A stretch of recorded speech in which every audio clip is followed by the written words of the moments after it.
Inalaga ni Senate President Cheese Escudero ang mga puna sa pagbalik ng Senado sa Kamara ng Articles of Impeachment laban kay Vice President Sara Duterte.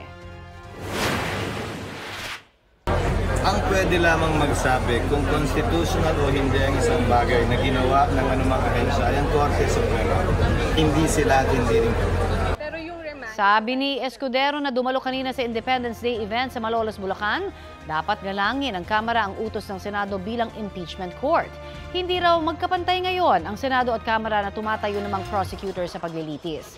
Kahapon, ipinagpaliban muna ng Kamara ang pagtanggap sa Articles of Impeachment dahil ayon sa House prosecutors, hihingi muna sila ng klarifikasyon sa Senado.